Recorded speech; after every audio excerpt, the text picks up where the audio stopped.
সুধী মণ্ডলী, আসসালামু আলাইকুম। রয়্যাল ক্যাপিটালের পক্ষ থেকে আপনাদেরকে স্বাগতম। ক্রিস্টাল ইন্স্যুরেন্স কোম্পানি লিমিটেড এর আইপিও অ্যানালিটিক্স রিপোর্টটি থেকে আপনারা এই জেনারেল ইন্স্যুরেন্স কোম্পানির ওভারঅল পারফরমেন্স সম্পর্কে জানতে পারবেন। এই কোম্পানিটি পুঁজিবাজার থেকে 16 কোটি টাকা ফান্ড রেইজ করবে এবং আইপিও পরবর্তী মূলধন ছিল 24 কোটি টাকা, যা কিনা আইপিও পরবর্তী মূলধন হবে 40 কোটি টাকা। কোম্পানিটির অথরাইজ ক্যাপিটাল হচ্ছে 100 কোটি টাকা। কোম্পানিটি ফিক্সড প্রাইসিং মেথড অর্থাৎ ফেস ভ্যালুতে বাজারে আসছে। মার্কেট লট 500 এবং এর সাবস্ক্রিপশন ওপেন ডেট হচ্ছে 10 নভেম্বর 2020 এবং ক্লোজিং ডেট হচ্ছে 16 নভেম্বর 2020 এবং কোম্পানিটি ক্রেডিট রেটিং এ দীর্ঘমেয়াদে A2 পেয়েছে। আরআইএল রেটিং অনুযায়ী সামগ্রিক রেটিং স্কোর এই কোম্পানিটি 3.2 পেয়েছে 5-এর মধ্যে, যার মাধ্যমে বোঝা যায় কোম্পানিটি একটি বিনিয়োগযোগ্য কোম্পানি।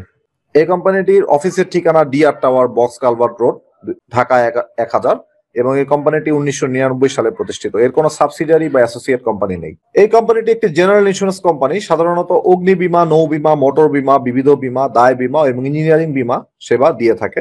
এবং এখানে ফান্ড ইউটিলাইজেশন প্ল্যানের থেকে আমরা দেখতে পাচ্ছি যে পুঁজিবাজারে কোম্পানিটি আইপিও ফান্ডের 43% ইউজ করবে এবং ট্রেজারি বন্ডে 50% ইনভেস্ট করবে।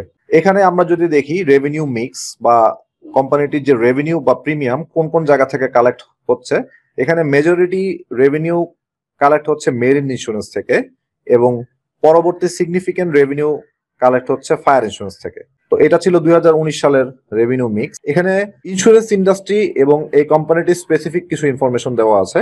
ইন্স্যুরেন্স ইন্ডাস্ট্রি অ্যানালিসিসের আন্ডারে আমরা যদি দেখি যে স্থানীয় ইন্স্যুরেন্স ইন্ডাস্ট্রির সাইজ হচ্ছে প্রায় 37,229 কোটি টাকা এবং 78টি কোম্পানি রেজিস্টার্ড রয়েছে, যার মধ্যে 32টি হচ্ছে জীবন বীমা এবং 4টি সাধারণ বীমা কোম্পানি। আর মোট প্রিমিয়ামের প্রবৃদ্ধি হয়েছে প্রায় 11.06% 2014 থেকে 2018 সাল পর্যন্ত এবং বার্ষিক প্রিমিয়াম হচ্ছে 12,416 কোটি টাকা। বীমা পেনেট্রেশন রেট হচ্ছে 0.5%। জিডিপিতে বীমার অবদান হচ্ছে 0.57%। এজেন্টের সংখ্যা 4 লক্ষ এজেন্ট রয়েছে ইন্স্যুরেন্স ইন্ডাস্ট্রিতে এবং প্রায় 40,000 লোক কর্মরত অবস্থায় রয়েছে, অর্থাৎ ইন্স্যুরেন্স ইন্ডাস্ট্রির মাধ্যমে ভালো কর্মসংস্থান হয়েছে। ক্রিস্টাল ইন্স্যুরেন্স লিমিটেড সাধারণ বীমার অন্তর্ভুক্ত এবং এর কোনো সিজনালিটি নেই। এর প্রধান প্রতিযোগী প্রতিষ্ঠান হিসেবে রয়েছে প্রগতি insurance, global insurance, Paramount insurance, বিজিআইসি ইত্যাদি এবং এর মোট কর্মচারীর সংখ্যা 302 জন। এখানে আমরা যদি একটা বিষয় দেখি যে আর্নিংস পার শেয়ার এবং রিটার্ন অন ইকুইটি, এই দুইটি মেট্রিকের দিক থেকে কোম্পানিটি তার ইন্ডাস্ট্রিকে আউট পারফর্ম করেছে। এখানে আপনারা দেখুন আর্নিং পার শেয়ার 2018 থেকে 2019 সালের মধ্যে কিন্তু সেক্টর এভারেজ থেকে বেশি হয়েছে এবং রিটার্ন অন ইকুইটি কিন্তু গত 5 বছরের মধ্যে প্রতি বছরেই সেক্টর এভারেজ রিটার্ন অন ইকুইটির তুলনায় অনেক বেশি ছিল, যার মাধ্যমে বোঝা যায় এটি সেক্টরকে আউট পারফর্ম করেছে। ঝুঁকি সম্পর্কে কিছু মন্তব্যের মধ্যে রয়েছে যে বীমা খাতে প্রতিযোগিতার পরিমাণ খুব বেশি হওয়ায় কোম্পানিটির পক্ষে প্রতিযোগীদের তুলনায় এগিয়ে থেকে প্রবৃদ্ধি বজায় ধরে রাখাটা একটু কঠিন হতে পারে, যেহেতু কোম্পানিটি এ যাবৎ বাজারে নতুন কোনো পণ্য বা সেবা আনতে পারেনি এবং কোম্পানিটি পুঁজিবাজারে বিনিয়োগের পরিমাণ বেশি থাকায় বাজারে শেয়ার মূল্যের পতন কোম্পানিটির আর্থিক অবস্থাকে উল্লেখযোগ্যভাবে প্রভাবিত করতে পারে এবং কোভিড-19 ইকোনমিক ইম্প্যাক্টের কারণে কিছু কোম্পানি সিস্টেমেটিক রিস্কের মধ্যে পড়তে পারে। এখানে স্ট্যাটিস্টিক্যাল রিস্ক অ্যানালাইসিস মেট্রিকে আমরা দেখতে পাচ্ছি যে কোম্পানিটির রেভিনিউ এর স্ট্যান্ডার্ড ডেভিয়েশন হচ্ছে 4.5 কোটি টাকা এবং প্রফিটের স্ট্যান্ডার্ড ডেভিয়েশন হচ্ছে 2 কোটি টাকা অনলি। কোএফিসিয়েন্ট অফ ভ্যারিয়েন্স থেকে আমরা বুঝতে পারছি যে এটির রেভিনিউর কোএফিসিয়েন্ট অফ ভ্যারিয়েন্স হচ্ছে 15% এবং প্রফিটের নেট প্রফিট আফটার ট্যাক্সের কোএফিসিয়েন্ট অফ ভ্যারিয়েন্স হচ্ছে 19%, অর্থাৎ এটি মিন থেকে 19% ভ্যারি করে। তো এই ইকুয়েশন থেকে আমরা বুঝতে পারছি যে এর ঝুঁকি মধ্যম শ্রেণীর ঝুঁকি রয়েছে, ব্যবসায়িক ঝুঁকি রয়েছে।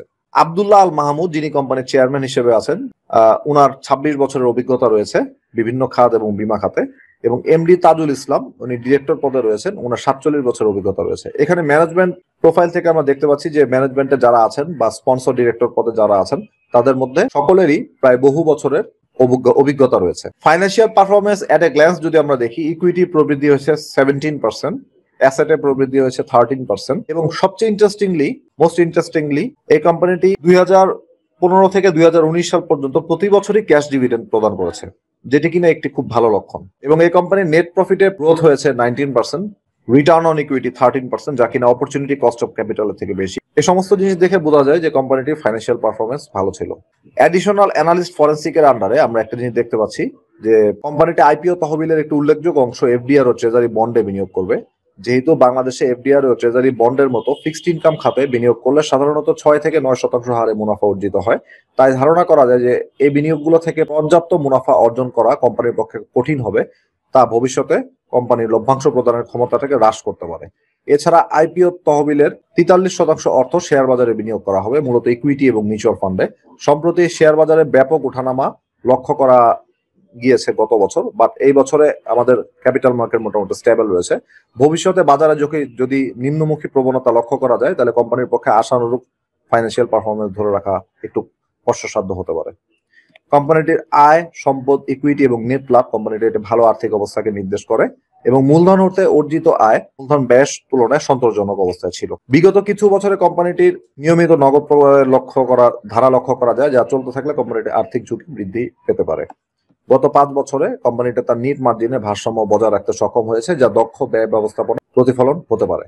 এখানে আরআইএল রেটিং অনুযায়ী ম্যানেজমেন্ট পার্সপেক্টিভ থেকে কোম্পানিটি 5-এর মধ্যে 4 পেয়েছে, ফাইন্যান্সিয়াল পারফরমেন্সে 5-এর মধ্যে 4, শিল্প খাত এবং ব্যবসায় প্রবৃদ্ধিতে 5-এর মধ্যে 3, আইপিও এর সম্ভাব্য ব্যবহারে 5-এর মধ্যে 3 এবং রিস্ক অ্যানালাইসিসে 5-এর মধ্যে 2 পেয়েছে।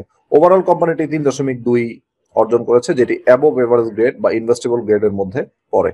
এই ছিল আমাদের আইপিও অ্যানালিটিক্স সম্পর্কিত আলোচনা। দর্শক শ্রোতা, আমাদের ভিডিওটি ভালো লেগে থাকলে লাইক শেয়ার দিবেন, আমাদের সাথে থাকুন। আসসালামু আলাইকুম।